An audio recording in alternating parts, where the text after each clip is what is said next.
Let me ask you, if you have to describe in words, like what words would you use when you were writing the book of that journey? What comes up for you? Courage. Susan Jeffers' book, Feel the Fear and Do It Anyway, was published over 25 years ago, and its message is still as fresh now as it was back then. Over the years, this has also become my motto. I do feel the fear to start with, but then just focus on the outcome and do it anyway. What's the worst that can happen? Funnily enough, I was one of those people who would have a great dialogue in my head about asking something to somebody, especially in business or at work in my corporate days.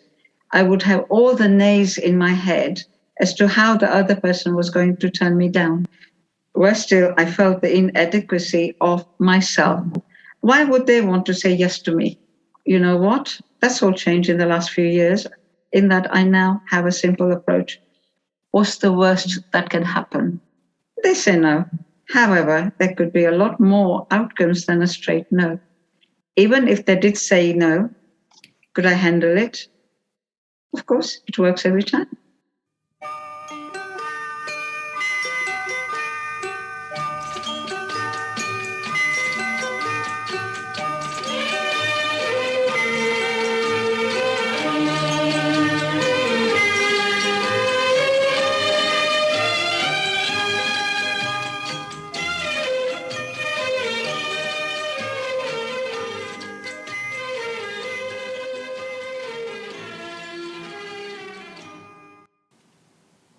Namaste and welcome to Expulsion at 50, an oral history project using podcasts. Over the past 2 years, I've had the opportunity and privilege to talk to many amazing people whom I call warriors. In this episode, we hear from Bina Briggs, the author of the book, The Red Thread, The Everlasting Invisible Connections Between Us. This book honors her mother's life, someone who was married at the tender age of 15 and was a survivor of gender-based violence. The line from Bina's chosen song, "Whether or not I'm here, this fragrance will remain," is very fitting as a tribute to her mother, Indira Ben.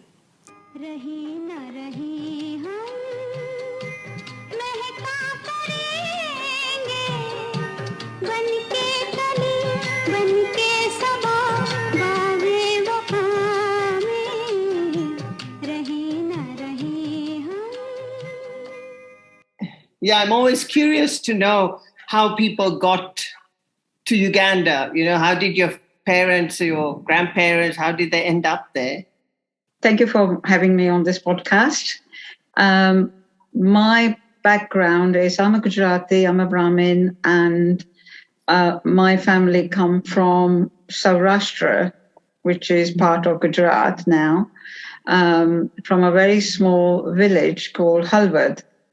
My father's eldest brother actually emigrated to India, from India to Uganda, I think back in the 1920s, I think, and around that time, and he was working he was one of those people who actually then helping start up oil ginneries and cotton ginneries and all that.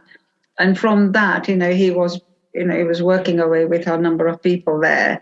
And then my father, who was the youngest brother of three, he then emigrated a little while after that. My mum and dad got married in 1947. My mum was actually only 15 when my dad was 26. And it was an arranged marriage like it used to be in those days. He got a job with the government, and so he was working and that was in Entebbe. And I was actually born in Entebbe. My dad got a transfer to Kampala, so I don't have any recollections of Entebbe at all. but I do remember bits of my childhood in Kampala. So that's how my family came over to Uganda. Which year were you born in? 1952. So you were in Uganda for like 20 years, and I wonder, what are your recollections of growing up in Kampala? My recollection is about it being an Indian community or Asian community in all those flats at the time. It was, and all the kids played in the middle. And then the flats used to be like in rows of flats, and they're like two lots facing each other with a common ground in between. And so there was quite a number of these government flats, and we were there. And I remember playing there with other kids of my age, and I remember Diwali very clearly, about all the nashta, all the kind of foods being prepared, and we were all going from one house to another. So I understand, Bina, from the Arya Samaj Primary School, you went to Kololo Secondary School. So what do you remember about that? The beautiful school. It had a really high standard. And Mr. Rao, who was the principal there at the time, he was a very strict, head teacher. What was the composition of the class then? It was mainly Asians. There were some African students who started coming in. I think by this time I was in the second year, because you had to do 4 years in secondary school. It started, changing the mixture. There weren't that many Europeans or English either. It was mainly Asians and Africans, Ugandans. But it was a mixed school, girls and boys. That was the time when the voluntary service organization, VSO, that started coming through. So we started getting all these teachers on a 2-year term, and they were Americans. I think there was a French, a Canadian, I remember, as well. So those are the teachers. So it was all good fun, actually understanding some of those accents. But it was quite a nice kind of cosmopolitan school in that respect. I've spoken to several people who've, been who were at secondary school, including at Kololo. And one of the things that they've said is that, yes, there was diversity at school, in the classroom. Yeah.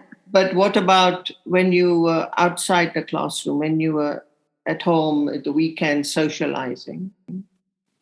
Well, then it obviously was mainly Asians, Gujaratis or Punjabis, or, it became, we went back to being, because where I lived in Shimoni, near the Parliament building, that area. And, that was mainly all Asians. Yeah, no, that I think is something that we all remember, that we were in, basically in each other's houses and, eating food at each other's houses. And I just wondered, for you, when you were at Kololo, did you think it was a little bit strange that you were not mixing, with the African children outside of school? I don't think it ever occurred to me, to be honest, because I think the upbringing was such, and I think also the culture of the country in a way, because we were being brought up with the fact that, we were in the middle strata, if you like, of society. You had the Africans, the Ugandans at the lower end, then in the middle, we were the middle ones. And then you had the British, until obviously independence, at the top end. And so, we kind of stayed within our communities most of the time, and that's where we were brought up.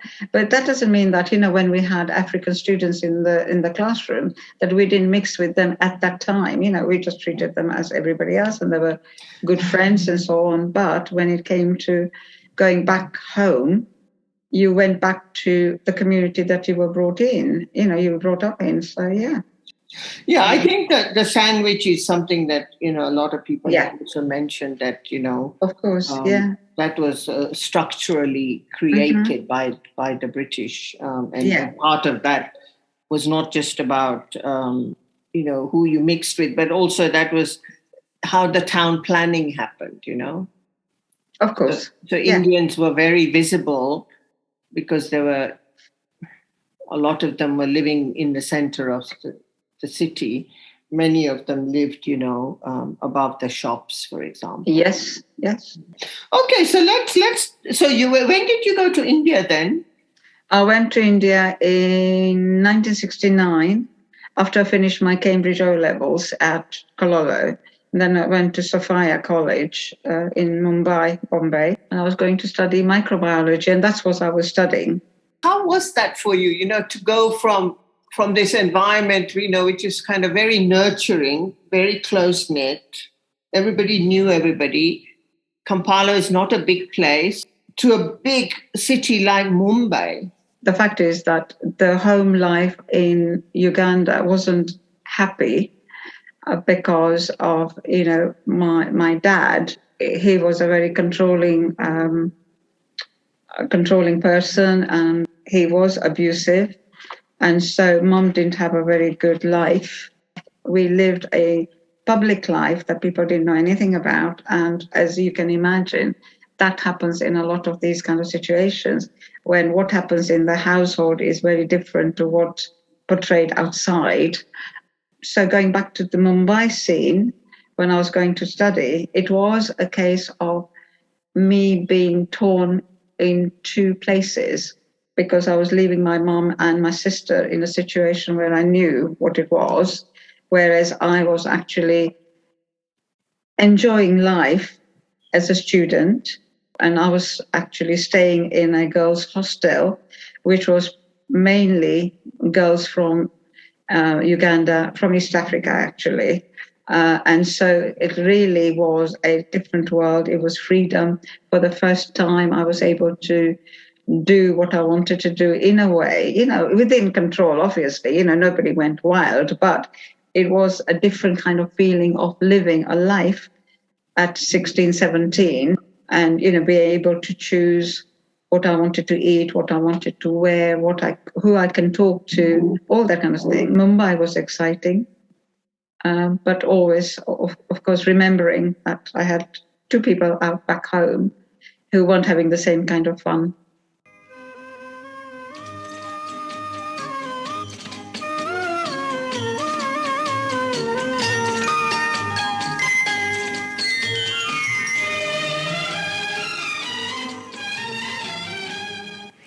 So I understand you were unable to complete your studies in India. Can you tell us what happened? In 71, I came back home for vacation, holiday time. But then at that point, so that was 71, and my dad decided I didn't need to go back to complete my studies in microbiology. And I stayed home, didn't have any more education.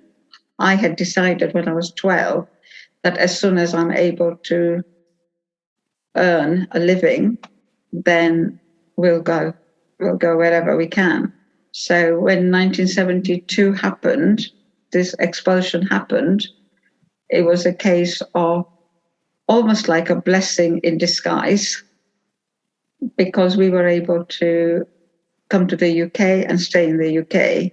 When my dad was going to go to India, and at that point we had already decided that we were not going to go with him to India, and we'll do whatever we need to do here. And so when I was born, I was born with a British subject, as it were.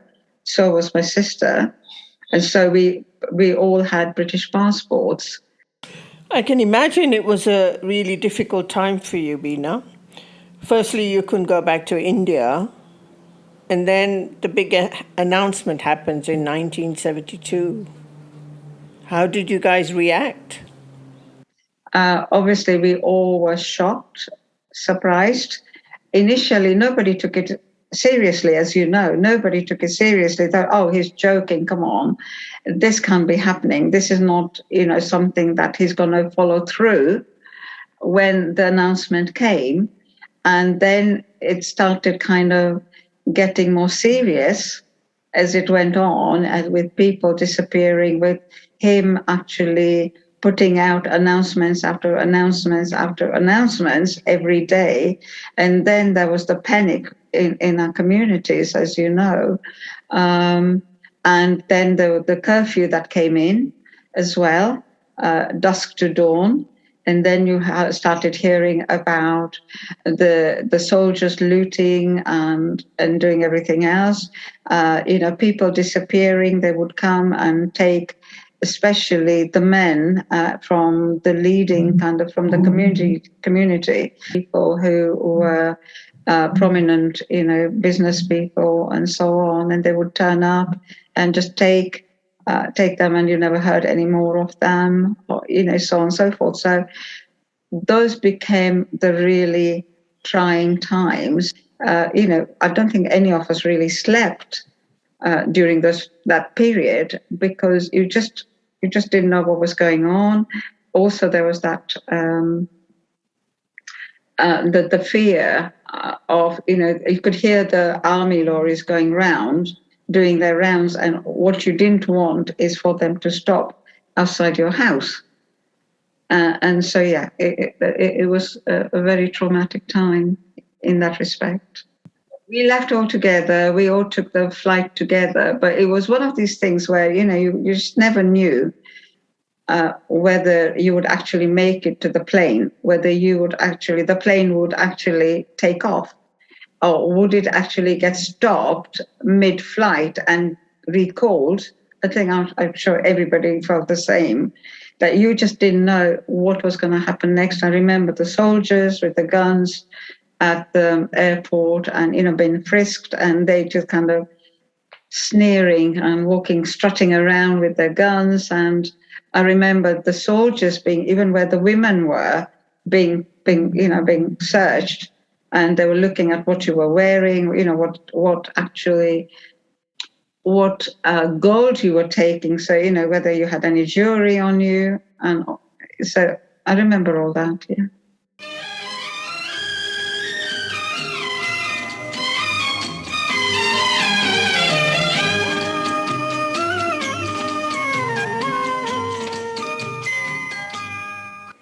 Bina and her family arrive in Britain in early October and make a home in Luton, a town 55 kilometres north of London. Luckily, because of the support system, we didn't have to go to the refugee camps. And so, we had rented accommodation. And so that's where we came, and life started in Luton, and I'm still in Luton. And luckily, I got a job at Luton Airport as a very junior data clerk. And then I think in February of the following year, 73, my mum then went out looking for a job, and she got a job in a garment factory. Mum went and found, even though she was a teacher before, she just went and found a job as a seamstress, and my sister went to school, and that's how we started our life here. So, as I touched on it very briefly about my mum's life, until she was actually married and she was with my dad. But then from there, from the time that we came here to the time she passed away in 2003, she was a very strong lady, a very strong woman, very intelligent, very loving, very generous, all the kind of things that you would expect a mum to be. But in our society, as you know, your mum is not just your mum. She is everybody's mum. And, our ladies are used to kind of gathering all the, they want to just feed everybody. They want to look after everybody and so on. And that was my mum. Her situation was slightly different as far as I was concerned, but somebody like her, married at 15 and, and she did have all this, that life. and then coming in here and raising me and my sister and being a person of her own being. And actually, she became a very leading figure in our community here in Luton. Everybody respected her at work as well, and for all the good qualities she had. So she actually raised herself up above to what life had thrown at her. I just felt that story is probably been repeated in the Asian community hundreds of times somewhere, because again, in our community, in Asian world, we tend to kind of hide all this behind closed doors.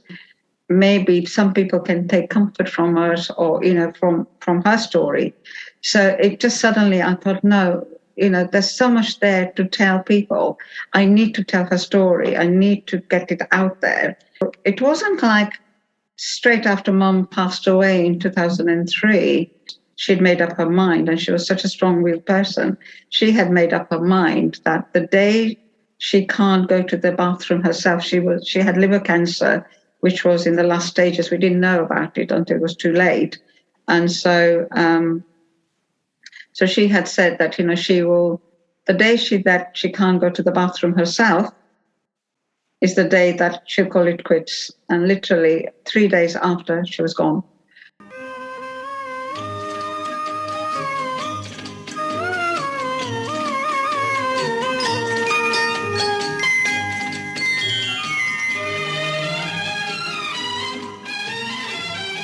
So anyway, it kind of kept going round and round in my head, probably after around 2005, 6, 7. And I just kept thinking, I need to write the book. And I got to the point where I started interviewing my mom's family, all my aunts and uncles in India, and just letting, give me information about her.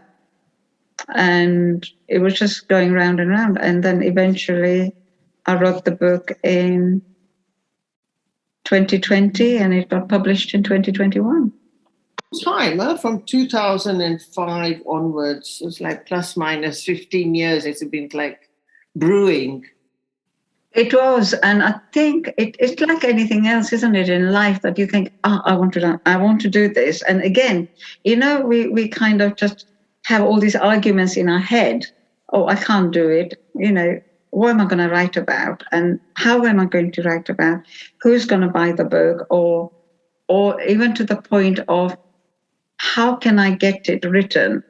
Do I go to a publisher? What will it cost? Do I go to a literary agent? This is an idea, and then life came in, and everything else. But the thing is, life always gets in the way sometimes, doesn't it? So, I was working at an airport and I was having a full career. There were other things going on in my life. So this idea of the book was there, but it was not a burning priority at that time. But it still kept going and going and going. And I thought, I do need to do it. I do need to do it. And then I believe it happens when it's meant to happen. And then things just fell in place very quickly. And then 2020, I saw an Instagram post from my publisher as saying, if you want to write a book, and she also does what's called, she does consultancy on getting your book out there to help you write it. And so I just responded to that, and I said, Mindy, we need to, I'd love to talk to you because I want to write a book. Because it was meant to be, she responded straight away, literally straight away, and said, let's talk. And so we talked, and I just said, this is the book I want to write. And she just said, and I asked her the question to say, should I write this book? And she said, without hesitation, she said, yeah. So tell me, what is the thinking behind the title, The Red Thread, The Everlasting Invisible Connection? Yes, the Rakhi is a sign of protection, and I wondered why that was important for you. When I was writing the book, we hadn't thought about the title, and I hadn't thought, and purposely we had said we don't think about the title until the book is totally complete. But all the way through, this thing about common thread kept coming up. Common thread. There was a common thread between me, mom's family, the women, the stories, the feelings, and so on and so forth. And it's not just a biography. There are stories within, relationships and things, the way we feel and the way we behave, and, and how it is for all of us. And so that kept coming up. But then also I'm fairly religious. I am a Hindu. I believe in my gods. In whatever form and shape you believe in, is fine. And also the color red and orange. And there is also, and so, I believe that there are people who come in your life for a reason.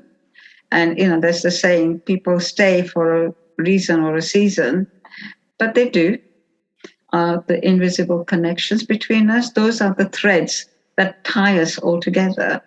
So for me, it's kind of with the common thread, the invisible threads, the connections, the relationships, they're there all the time. It's just that sometimes we don't see them, sometimes we don't recognize them, but they're there. Many things come up for me in terms of talking about coping with adversity, issues of courage, strength, and hope. Hope. Yeah.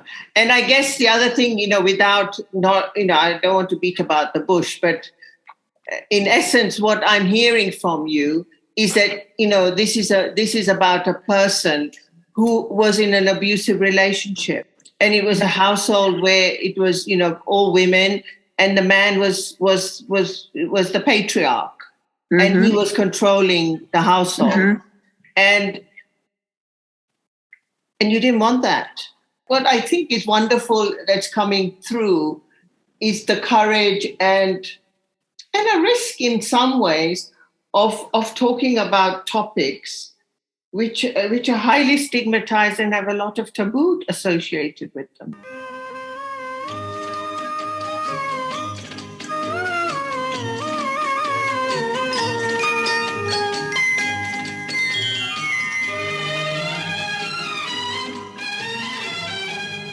Thank you, Bina, for joining me in this conversation and sharing your journey with us.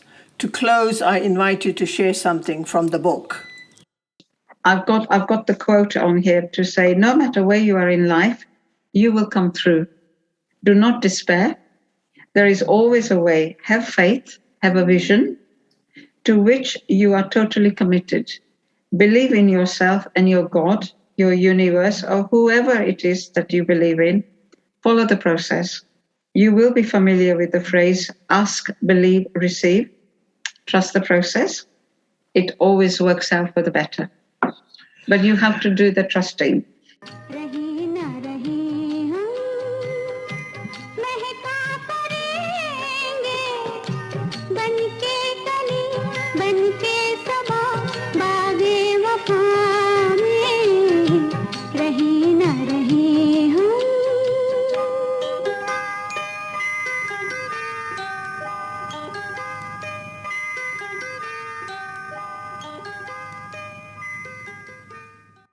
I'm Dola Vasani, and as always, I thank you for taking the time to listen to this episode.